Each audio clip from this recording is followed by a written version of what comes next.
When you and your partner are at odds about something, when you have apparently conflicting needs or desires or preferences, I think it's important to ask why. Why do you want what you want? Why are you feeling what you're feeling? Why are you worried about what you're worried about? Why do you want what you want? Because oftentimes in partnerships, we find ourselves stuck in a position where we are advocating for getting something our way, getting our needs met, having our preferences met, having our desires acted upon, things like that. But we're not used to explaining why right out of the gate. Oftentimes it takes some digging, and sometimes we're a little embarrassed, or it feels kind of vulnerable to explain why you want something a certain way, because it may involve revealing fears or insecurities.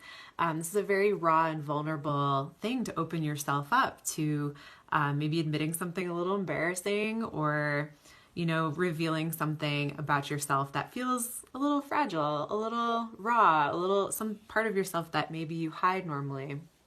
So when people think that their desires or preferences are in conflict, oftentimes they have more in common than they know, but they don't realize this right away, and this can cause a conflict to escalate.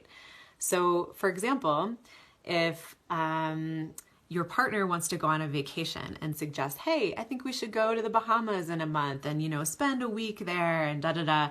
And if your reaction is, no, I don't think we should go, and, that's too expensive and stuff like that, and your reaction might be coming from a place of financial insecurity, or maybe uncertainty about the future, or maybe deep down you were kind of worried about what your schedule or your budget is going to look like next month. But if you don't explain this right away, and you say to your partner, like, no, the Bahamas are too hot, and I hate the sand, do we even have that kind of time? You're kind of like skirting around the issue. You're not really explaining your deep down reasoning. And you may start to have these inaccurate beliefs about your partner, saying things like, oh, my partner's frivolous with money, and is, not very responsible, and is too spontaneous, not very grounded, not very reasonable. Where if you had dug a little bit, like, oh, why do you want to go to the Bahamas? What is it about that draws you to that experience? Why are you inviting me to this? Like, where's this stemming from deep within you? And this requires self-awareness and examination of yourself, and requires it of your partner as well, in order to have this kind of conversation. But then your partner might say, like, oh, I've really been feeling disconnected from you recently. And, which is a vulnerable thing to kind of say, because there's an implied request in there to spend more time together.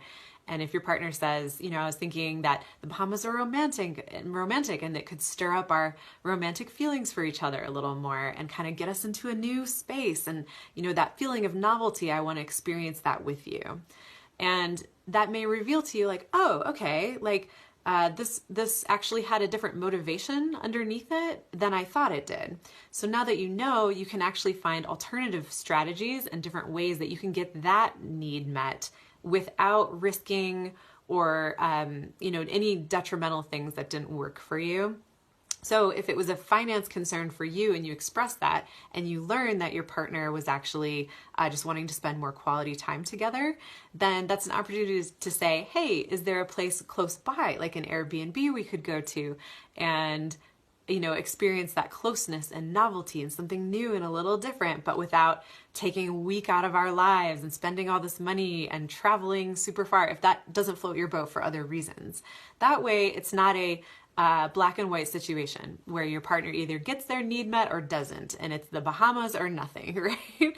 And that way you can collaboratively come up with a solution that fits both your needs. But if you hadn't sought the underlying cause, then you wouldn't know what it was that your partner wanted out of that experience in the first place.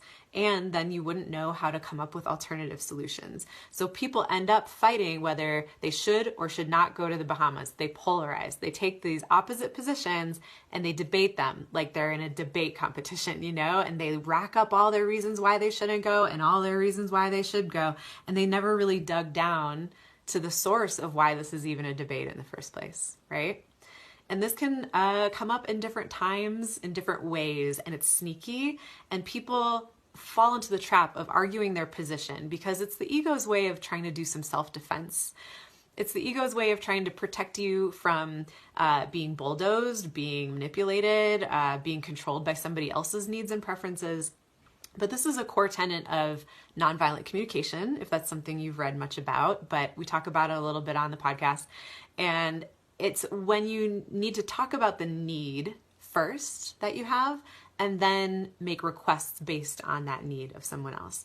But this isn't a common formula. This isn't typically the format that people follow when they're having conversations that might be a little controversial, might lead to some disconnect or butting heads or having different needs.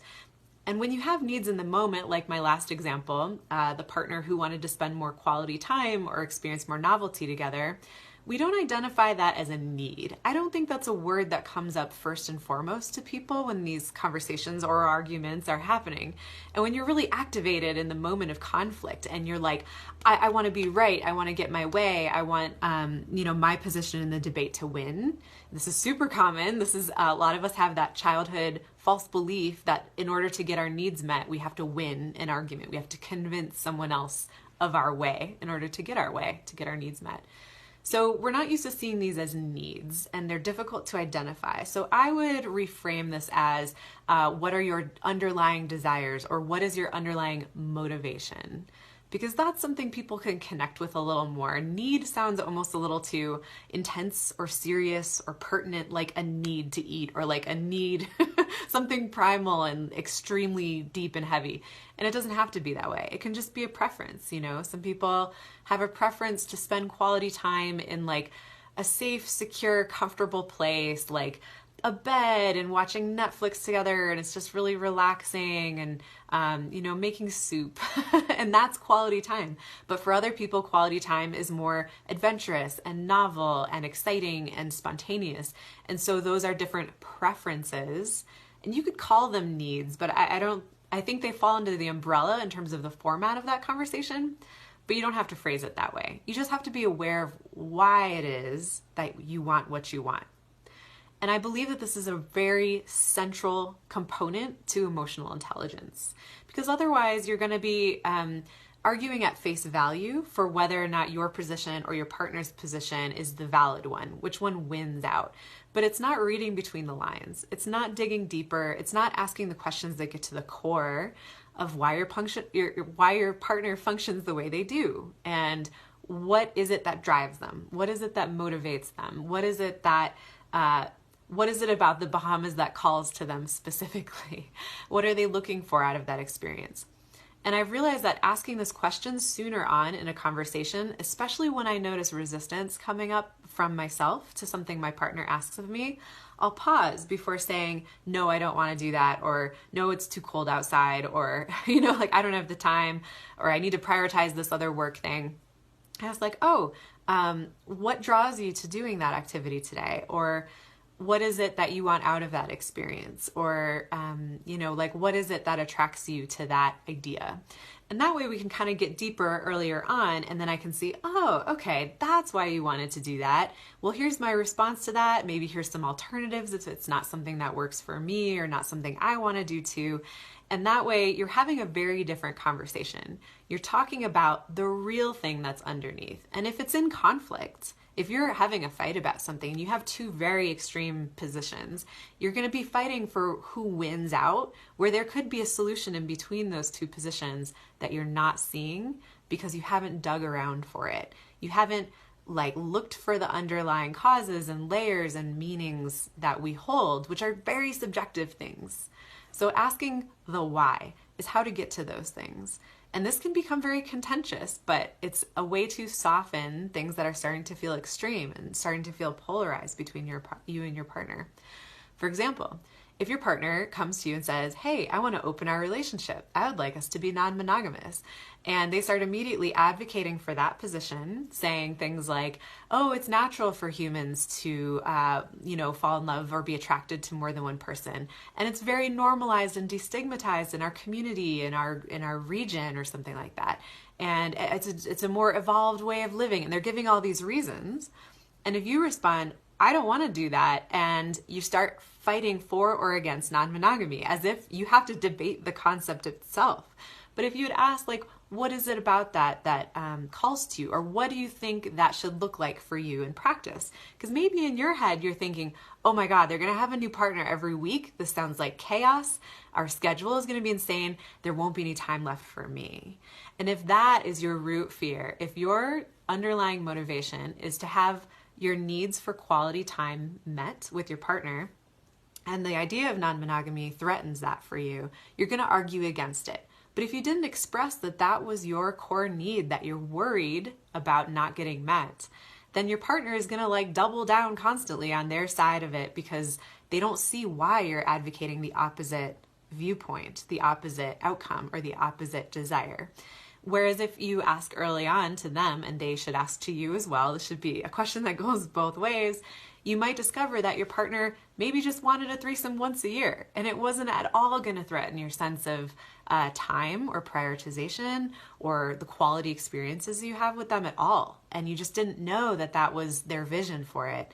And maybe you weren't worried about whether this was an acceptable or non-taboo thing to do. Maybe you weren't worried about whether this was an evolved thing. Maybe you weren't worried about whether this was, you know, all the reasons that he put forth about opening up your relationship didn't really apply to you. They weren't things you were concerned about. And so he was advocating for the position using all the wrong evidence.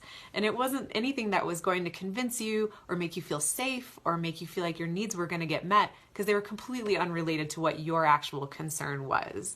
So maybe by asking each other this question, you can find, oh, there's middle ground. There's a place where we both can feel comfortable with this, reformat our relationship, and still get all our needs met, and still be able to speak to the underlying desires.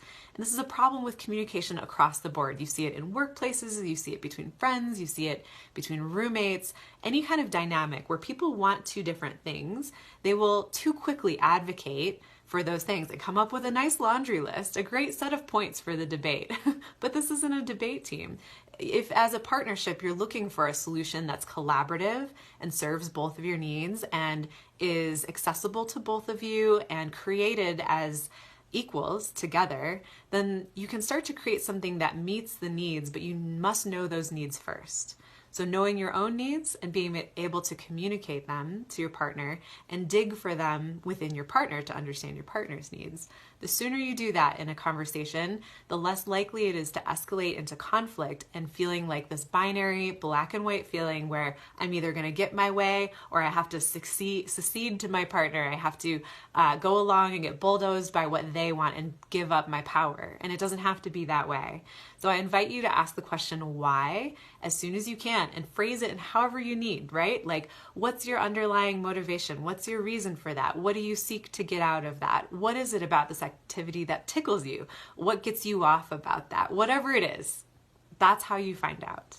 So try that next time you think you're starting to polarize and you want something different than your partner. You might realize that, in fact, there is a middle ground if you just dig for it. Talk to you in a few days.